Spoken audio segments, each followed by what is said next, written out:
There are 11,000 black veterans sleeping outside in America tonight, not camping, not roughing it, sleeping on concrete, under bridges, in stairwells, in the kind of cold that the National Weather Service classifies as a medical emergency. And here is what I cannot stop thinking about. Some of them are going to make it through temperatures that would kill the average person within hours, not because they have better gear, not because they spent more money, but because they understand something about cold that the modern world has almost completely erased. Tonight, I am going to show you exactly what that knowledge is. By the end, you will never look at a garbage bag, a piece of cardboard, or a plastic shopping bag the same way again. Picture February in Harlem, not the tourist version, not the brownstone softened by golden hour photography, the real February, the kind where the wind comes up St. Nicholas Avenue like a flat piece of iron, no warning, no mercy, where the pavement radiates cold the way summer pavement radiates heat, pulling warmth out through your boots, through your socks, through the soles of your feet, and straight down into the ground. 18 degrees, wind chill near zero, frostbite to exposed skin in under 30 minutes, not discomfort, not inconvenience, permanent tissue damage in 30 minutes. That is from the National Weather Service. Jerome Murdo was a 56-year-old black United States Marine Corps veteran. He had served his country. He knew how to read terrain. He knew how to manage his body's core temperature under pressure. He knew how to make tactical decisions that would paralyze most civilians. On a February night in 2014, he made exactly the decision a trained Marine makes when he needs to survive. He found a stairwell in a Harlem public housing building and slept there, not out of confusion, not out of defeat, because that stairwell was wind-blocked, partially enclosed, measurably warmer than any open surface the city offered him. Concrete walls hold residual heat from daytime temperature cycles. The geometry of an enclosed vertical space slows the convective stripping of warmth from your body. Jerome Murdo did not stumble into a stairwell. He analyzed one. He selected it. He was a Marine in a hostile environment, executing exactly what 20 years of military training built him to do. He was arrested for trespassing. Days later, he was dead, baked in an overheated Rikers Island cell because nobody monitored the temperature.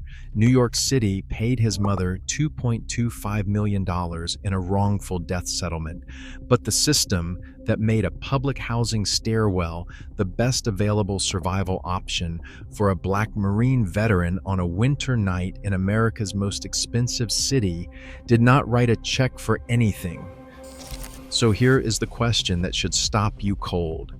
If a Marine with 20 years of training, military precision, cold weather doctrine, tactical survival knowledge, is reduced to sleeping in a stairwell to survive a February night, what does the average person actually know about surviving cold? And more importantly, what did Jerome know that the rest of us have been trained to forget? Here's the modern version of cold weather preparedness. You walk into an outdoor retailer. You spend $300 on a sleeping bag rated to 20 degrees. You feel prepared. You feel responsible.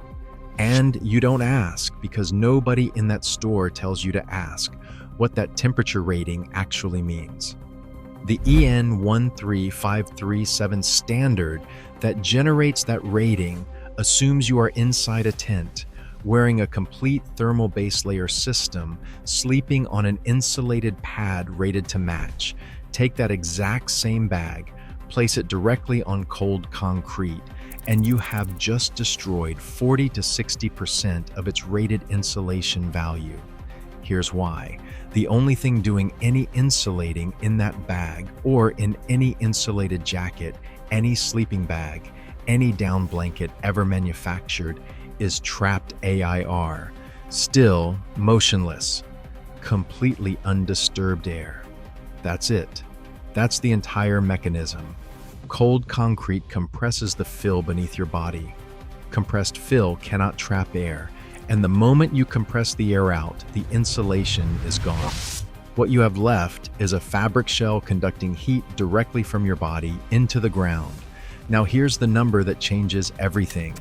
Cold concrete and wet earth conduct heat away from your body roughly 25 times faster than cold air at the same temperature. 25 times. You can be in an easy $300 sleeping bag at 30 degrees of air temperature, and your body is losing heat as if you are lying on a slab. The bag is rated to 20 degrees. Your body does not care about ratings. Your body responds only to physics. Now picture a black homeless veteran sleeping under a Chicago overpass in January. He is lying on 4 layers of corrugated cardboard. He is wrapped in a contractor garbage bag. He has newspaper stuffed between 2 shirts. His total material cost was $0. His knowledge cost was everything. His survival odds that night were higher than the camper who spent $400 on gear. They did not fundamentally understand. This is not an accident. This is the consequence of a very specific kind of theft. The outdoor industry generates roughly $23 billion annually in the United States. There are products for every cold weather scenario imaginable, and almost none of the packaging, almost none of the marketing, and none of the floor staff at any of those stores will tell you the single most important piece of information you need to actually use any of it correctly. The single most important piece. Insulation works by trapping still air. Moisture destroys it completely. Ground conduction is your primary threat in any cold exposure scenario. A garbage bag and corrugated cardboard address those threats more directly than most consumer products at any price point if you understand the mechanism behind them. They don't teach you the mechanism because a consumer who understands the principle can improvise a solution. An improvised solution generates no revenue. They handed you the tools. They buried the manual. The men sleeping under bridges didn't get the tools, but they learned the manual the only way left available to them. Survival, repetition, watching what worked and what killed on nights when being wrong had exactly one consequence. So let's go through it, layer by layer. The way Jerome Murdo built it, the way Marvin Bolton profiled living rough in those same Harlem housing projects, refined it over years. The way Chuck McPherson, a 65-year-old Army veteran documented in Manchester, New Hampshire just last year, still runs it while he waits on a VA housing list he has been on for 8 years. Layer 1, the ground. Non-negotiable. This is where most people die. And this is the layer that most survival content says almost nothing about. Corrugated cardboard, the kind sitting in a dumpster behind any grocery store or appliance shop in America right now, has hollow fluted channels running through its core. Those channels trap still air in exactly the same way a sleeping bag's loft does. A properly built cardboard platform of 3 or more layers registers 15 to 30 degrees warmer than the surface directly beneath it. In a 20-degree night, that temperature buffer is not a comfort margin. That is the difference between staying above the onset of hypothermia and dropping below it. Marvin Bolton built his ground layer from flattened boxes every single night. Not because he had no other choice, because it worked. Layer 2 is the shell. A standard 40-gallon black contractor garbage bag costs about $1.50. Its function is not to insulate. Polyethylene cannot insulate. Its function is to shut down 2 of the 3 fastest heat loss mechanisms the human body faces in cold air. The first is convection. Cold wind continuously replaces the thin layer of warm air your body has just heated against your skin, stripping that warmth away before it can do any work. A garbage bag stops that exchange entirely. The second is moisture. Rain, wet pavement, condensation, dew. If any of your insulation layers get wet, whether they are newspaper, cotton clothing, cheap polyester, or $500 goose down, they stop working. Water conducts heat away from your body through the same mechanism as cold ground. It turns your insulation into a heat sink. $1.50, available at every hardware store in America. Layer 3, dead air against the body. Newspaper stuffed between a base layer shirt and an outer shirt creates dead air pockets across your entire torso. Motionless air cannot convect. It resists heat transfer. This is the identical principle behind every down jacket ever manufactured. The only difference is that down does it with interlocked feather filaments and newspaper does it with cellulose and ink. The physics does not care which material is doing the trapping. Plastic shopping bags worn between a wool sock and a cotton sock create what survivalists call a vapor barrier because they stop perspiration moisture from reaching and destroying your outer insulating layer. And here is the distinction that has been United States Army cold weather doctrine since before World War II. Wool insulates when wet. Cotton conducts when wet. Cotton worn against the skin in cold moisture kills people. Armies learned this in campaigns where trench foot, the progressive destruction of feet exposed to sustained cold and moisture, incapacitated more soldiers than enemy fire. The veterans who rotate their socks, who protect their feet above all other priorities, are not doing something eccentric. They are running doctrine paid for in blood. Layer 4. Pulse point heat management. Your circulatory system moves warm blood through arteries that run within millimeters of your skin surface at specific locations, your wrists, your neck, your groin, your armpits. Apply heat to those points and you warm blood before it recirculates toward your vital organs and your extremities. A chemical hand warmer placed inside an armpit works faster and more efficiently than one placed inside a glove. It is directly preheating the venous blood returning to your heart. Outreach workers documenting homeless veterans in Chicago during the 2019 polar vortex observed consistently that the veterans who survived best through multi-day sustained cold were not the ones with the most clothing. They were the ones who understood prioritization of heat, protecting the pulse points and accepting temporarily cold hands as a calculated trade-off for a functioning core temperature. Layer 5. Movement discipline. Sweat is as dangerous as rain. This is the mechanism that kills hikers every single year, and it kills them because nobody ever walked them through the chain of events. They overdress, they move fast, they generate more heat than they can vent, they sweat. That moisture saturates the base layer, pressed against their skin.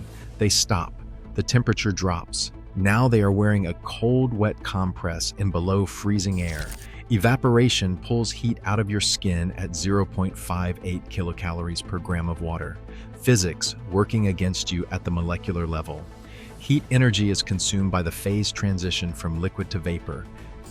Every experienced outdoor survivor, whether the military, the mountains, or the streets taught them, arrives at the same counterintuitive rule. Slightly underdress for exertion, carry your insulation rather than wearing it during movement, put it back on before you cool completely, not after you have already started shivering, because shivering is your body's emergency heat generation. Those violent, involuntary muscle contractions burn through your stored caloric energy to produce warmth as a last resort. Once it starts, you have already lost ground. The goal is always to prevent it from beginning. The refinements build from the same foundation. A Mylar space blanket, which reflects up to 97% of radiant body heat, does almost nothing lying directly on bare concrete. Layered over cardboard and beneath a fabric covering, it amplifies every insulation layer surrounding it.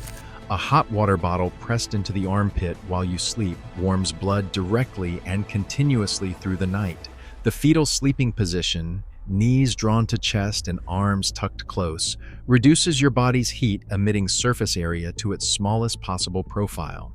Your body knows this instinctively. It is cooperating with physics. And shelter geometry, not just any enclosed space, but a space small enough that a single human body can measurably heat it. The igloo principle, a well-constructed snow shelter, can reach 30 to 50 degrees warmer than the outside temperature purely from body heat and the insulative properties of surrounding material. Chuck McPherson built a one-wall shelter from a highway road sign, not for comfort, to stop the prevailing wind on one side and let his body heat accumulate on the other. 8 years on a VA housing wait list. Still alive, still thinking like a soldier. Here is why we forgot all of this. Before synthetic insulation, before the outdoor identity complex, before gear became a status category with a multi-billion-dollar marketing budget, ordinary working Americans actually understood how cold moved through the world. Farmers knew it, railroad workers knew it, merchant sailors knew it. Anyone who worked outside in winter understood layering instinctively, knew that wool was a system and cotton was a liability in wet cold, knew that wind was the enemy and moisture was its primary weapon. That knowledge was common property, unmonetized, passed person to person as practical fact. Then, three things happened simultaneously. Cheap synthetic alternatives flooded the post-war American market and made wool seem old-fashioned. The outdoor industry transformed gear into personal identity, creating a consumer class that bought the image of preparedness rather than the function of it. And the foundational principles behind the gear, the physics of trapped air, the physiology of heat loss, the military doctrine of layering, were systematically stripped from the packaging. Because a consumer who understands the principle can improvise a solution, and an improvised solution generates no revenue. The knowledge was not lost, it was removed, and the cost of that removal accumulated silently across decades in the bodies of the people who could not buy their way around, needing to understand it. Here is what you do with everything you now know. Tonight, go to any hardware store and spend under $15. Buy a 10-pack of contractor garbage bags and 2 emergency Mylar space blankets. Keep one of each in your car, in your work bag, in your home emergency kit. Those 2 items, used together with any insulation layer between them, a spare sweatshirt, wadded newspaper, anything, form a functional emergency thermal barrier. Mylar reflects. The garbage bag blocks wind and moisture. Whatever is between them becomes dramatically more effective than it would be on its own. Internalize the ground rule and never forget it. Anytime you are cold, the first question is not what you are wearing, it is what surface you are lying against. Cold ground is your primary threat. Always. 3 layers of corrugated cardboard is not a desperate improvisation. It is thermally correct. It is what physics demands. Know what the warning signs look like. Dropping things you would normally hold with ease. Fingers that stop cooperating before you have consciously registered feeling cold. Slight slurring when you try to speak clearly.